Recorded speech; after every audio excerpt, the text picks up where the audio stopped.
Okay, welcome back. Now we're moving on to the idea of symbolic logic. All right, symbolic logic.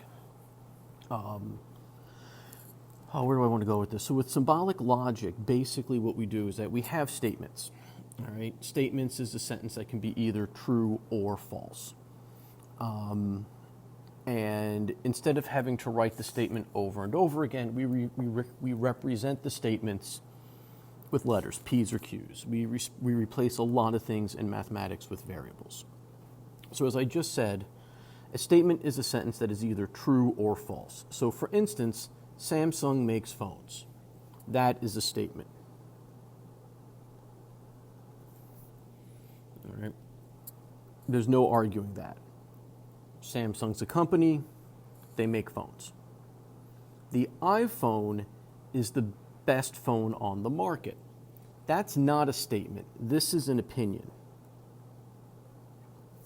It's subject to interpretation. Some people like iPhones, some people don't like iPhones. Some people don't like phones, period. All right? So this is something open to interpretation. It's an opinion, therefore it is not a statement. Do you own a house? It's a question.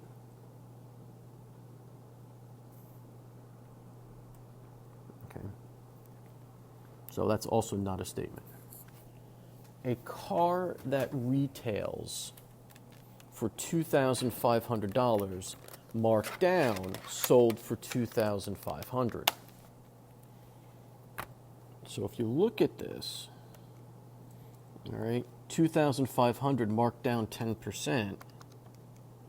So 2,500 marked down 10% means that it should have sold for 22,500. This is a statement, but it is false. All right, let me explain why. So a car that sells for $25,500, right? If it sells for $25,500, marked down 10%, so 2,500.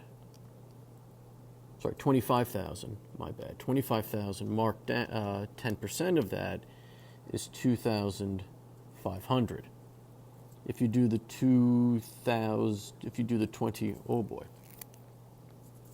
I'm all over the place here. If you do the 25,000 and now minus the 2,500, you end up with 22,500. This would have been the selling price. So this is a statement, but it has the wrong conclusion, so that is a false statement. So statements can be either true or false, as I have written above. Samsung makes phones. That's true. Car that retails for $25,000, marked down 10%, sold for $2,500. That's false. It's a statement, but it's false. This last one is a bit of a head scratcher. I always lie. If I always lie, then does that mean that I'm telling the truth now? But if I'm telling the truth now, then that would mean that I don't always lie. So this is a statement, however, we call it a paradox. A paradox, besides being a town up in Lake George, is a self-contradictory statement. All right, there's a whole bunch of paradoxes out there. Check it out on Google. It'll make your head hurt for hours. There's also some really good ones on YouTube as well. They explain all of it. So from the statement, we then go into compound statements and connectives. All right, so a compound statement is when you have two statements or more. And then usually they're connected by using words such as and, or, if then, if and only if, and others like that. Okay, so we'll start off first with the negation. All right, so the symbol for negation is that little tilde, that little squiggly line. All right, so given the statement P, it is raining. So P means it is raining. Then the negation not P would be it is not raining. So really all a negation does is give us the opposite. R says, I am not a Republican.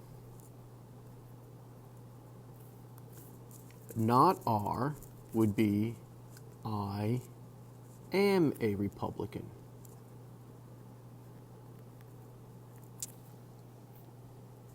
I had CNN on in the background when I was writing this lesson.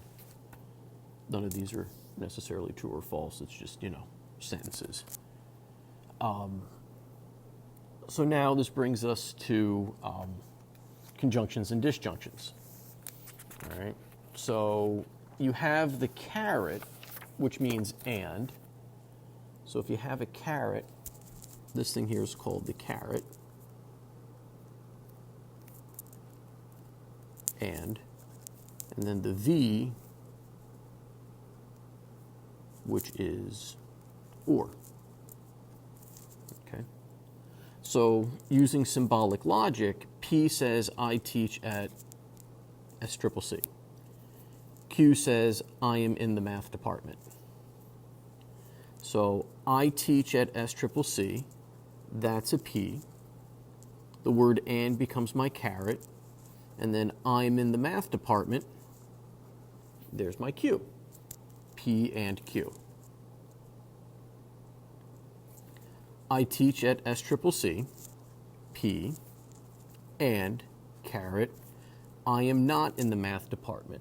Well, Q is math department, and since it has the word not, my little squiggle goes in front, the tilde, so there you go, P and not Q.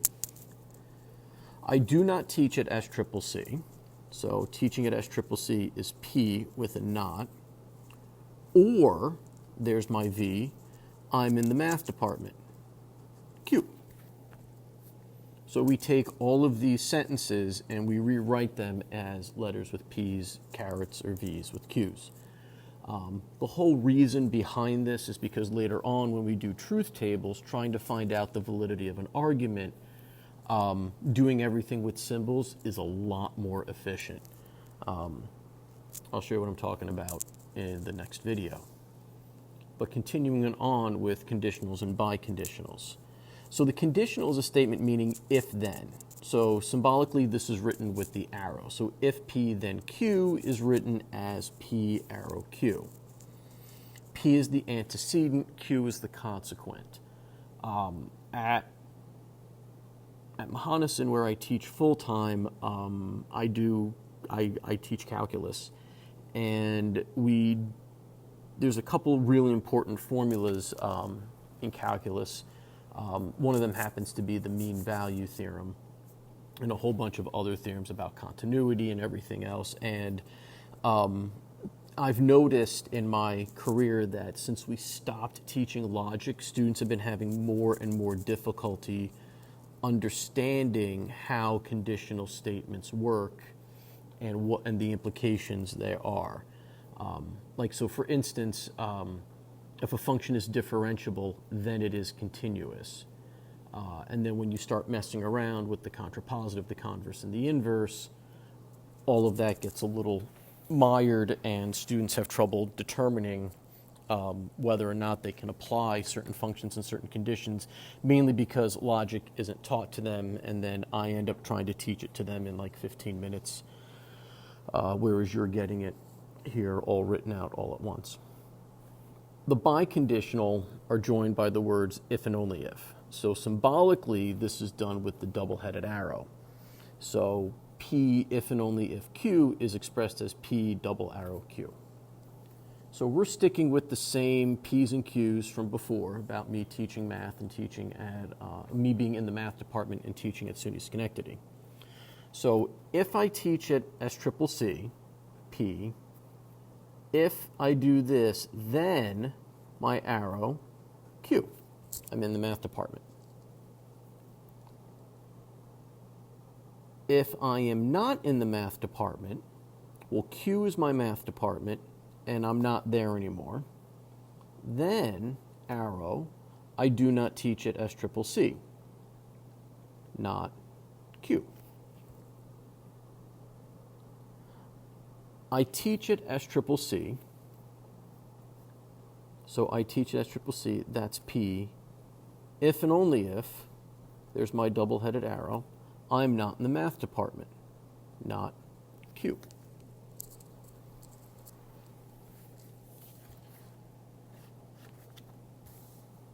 So real quick here, I want to throw a little extra something in here about the P's and the Q's, all right? Not with the P's and the Q's, but with the conditional statement. All right, I'm going to switch colors here.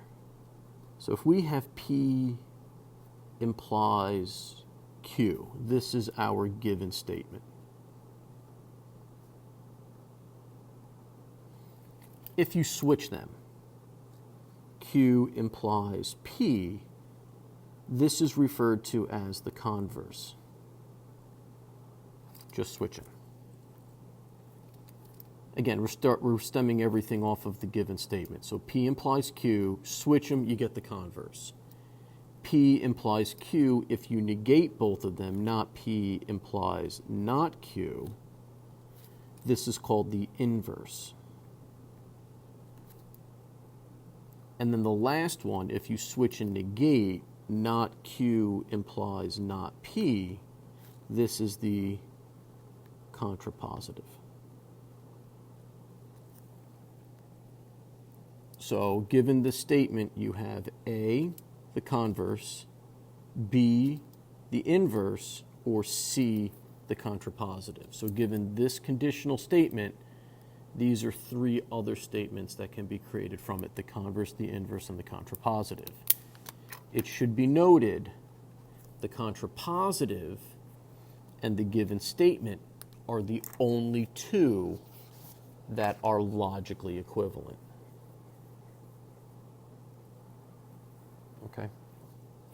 I know this video is a little bit longer than the other ones, but it's because I kind of want it all to fit together. You know what? I'm going to stop here. All right? This will be the end of our second video.